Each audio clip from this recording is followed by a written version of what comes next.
Hello everyone, thank you for having me. My name is Shoaib Khan, Dhaka University, IBA MBA 68 batch. So recently অনেকে আমাকে জিজ্ঞাসা করেছে যে IBA এর প্রস্তুতিটা কিভাবে নিলে ভালো হয়, কি দিয়ে শুরু করব। এই প্রশ্নটা আমি অনেকবার সম্মুখীন হয়েছি। তো যারা এই বছর গ্র্যাজুয়েট হচ্ছে তাদের মনে একটাই প্রশ্ন থাকে, আইবিএ তো সম্ভবত দেশের অন্যতম কম্পিটিটিভ একটা এক্সাম, এই এক্সামে আমি কিভাবে প্রস্তুতি নিলে আমি প্রথমবারেই সফলতার মুখ দেখতে পারি। সো আমি আমার ব্যক্তিগত অভিজ্ঞতা থেকে বলবো, আপনাকে অবশ্যই কোশ্চেন ব্যাংক ফলো করতে হবে। সেটা আপনি সাইফোর্স অথবা ক্যাপস্টোন, যেটাতে রিসেন্ট কোশ্চেনগুলো দেওয়া আছে। এখানে একটা জিনিস খেয়াল রাখবেন যে আইবি এর প্রশ্নগুলো স্টুডেন্টদেরকে দিয়ে দেয় না, যার ফলে রিসেন্ট কোশ্চেনগুলো পাওয়া যায় না। সো অনেক ক্ষেত্রে অনেক কোচিং ইনস্টিটিউশন বা অনেক যে সকল যারা বই পাবলিশ করে, তারা কোশ্চেনগুলো যেভাবেই হোক কালেক্ট করার চেষ্টা করে। এখন যে সকল কোশ্চেন ব্যাংকে রিসেন্ট কোশ্চেনগুলো আপনি পাবেন, সেই কোশ্চেন ব্যাংকগুলো ফলো করার বা কেনা ট্রাই করবেন। তার পাশাপাশি ইংলিশে যদি আপনি দুর্বল হন, তাহলে ইংলিশ আমি যেটা ফলো করেছিলাম সেটা শেয়ার করি। আমি টোফেল দিয়ে শুরু করেছিলাম, তারপরে ভোকাবুলারি ইনক্রিজ করার জন্য অবশ্যই word smart 1 and word smart 2 অবশ্যই জরুরি। এবং তার পাশাপাশি আমি লাইভ এমসিকিউ থেকে আমার যে ভোকাবুলারি আছে সেই ভোকাবুলারিগুলো ইনক্রিজ করার জন্য প্রতিনিয়ত পরীক্ষা দিতাম। এবং রিটেন যেই সেকশনটা আছে সেটা অত্যন্ত গুরুত্বপূর্ণ। এই রিটেন সেকশনের জন্য আমি ডেইলি স্টার এবং অন্যান্য যে সকল পত্রিকা আছে সেগুলো পড়তাম।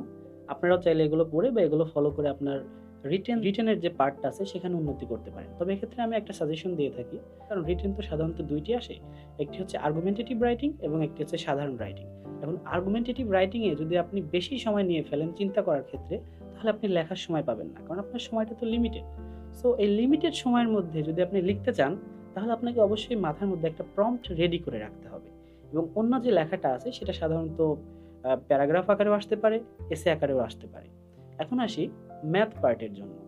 ম্যাথ পার্টের জন্য যাদের বেসিক একবারে দুর্বল, যারা বলেন যে আমি কোথা থেকে শুরু করব, তাদের জন্য বলছি যে আপনি 9-10-এর যে সাধারণ গণিত ম্যাথটা আছে সেটা দিয়ে শুরু করতে পারেন। তার পাশাপাশি খায়রুলের ম্যাথ দেখতে পারেন, খায়রুল বেসিক বা খায়রুল অ্যাডভান্স। এবং আমি যেটা করেছিলাম, সাইফোর্সের একটা বই নিয়েছিলাম, খায়রুলের ম্যাথ আমি দেখতাম, খায়রুল বেসিক। সাইফোর্সের একটা বই আছে ম্যাথের জন্য, ম্যাথের যে রিলেটেড আইবিএ রিলেটেড, সেটা আমি দেখেছিলাম। তারপরে আমার তো স্টুডেন্ট ছিলই ক্লাস 9-10-এর, সো আমার ক্লাস 9-10-এর বইটা দেখতে হয়নি।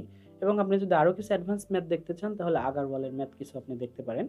সবশেষে আসি যেটা আমাদের একদমই অপরিচিত পার্ট, সেটা হচ্ছে অ্যানালিটিক্যাল পার্ট। আর এই অ্যানালিটিক্যাল পার্ট নিয়ে সবার অনেক বেশি কনফিউশন থাকে যে ভাই এই পার্টটা কি অনেক কঠিন কিনা, বা এই পার্টে আমি ভালো করব কিভাবে।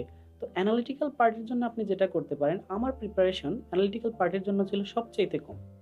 যেখানে অ্যানালিটিক্যাল পার্টের জন্য মোস্ট প্রবলি আমি 1 মান্থ ইনভেস্ট করেছিলাম, কিন্তু পুরো মান্থ না। 1 মান্থে সেখানে আমার ইংলিশও ছিল এবং ম্যাথও ছিল। অ্যানালিটিক্যালে আপনি কিছু পাজল সলভ করবেন জিআরই বিগ বুক থেকে, ডেটা সাফিসিয়েন্সি কিছু সলভ করবেন। তবে ডেটা সাফিসিয়েন্সির ক্ষেত্রে খেয়াল রাখবেন যে ডেটা সাফিসিয়েন্সিটা কিন্তু দেখতে সহজ মনে হলে এখানে অনেকবার ভুল হয়।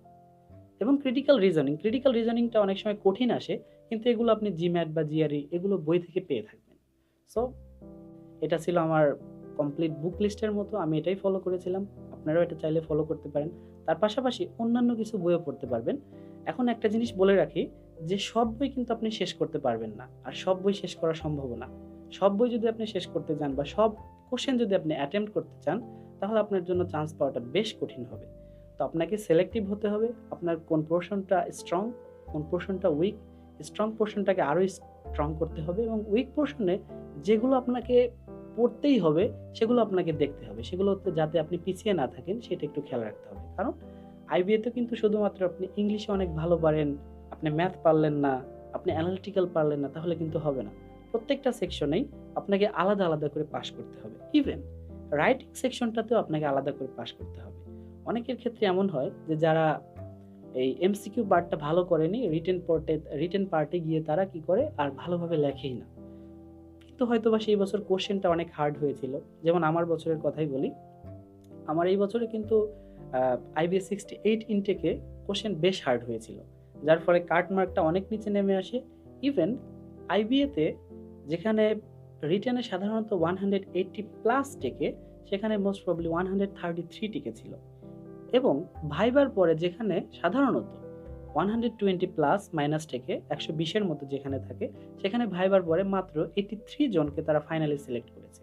So IBA always think about the right candidate. তারা আপনাকে যদি আপনি 120-এর মধ্যে থেকেও যদি তাদের যে ডিমান্ড আছে বা ক্রাইটেরিয়া আছে সেটা ফুলফিল না করতে পারেন, most probably they will not select you. So think about it and start preparing right now. এখন আপনাদের হাতে বেশ সময় আছে, এই সময়টাকে কাজে লাগান। I think it will be enough.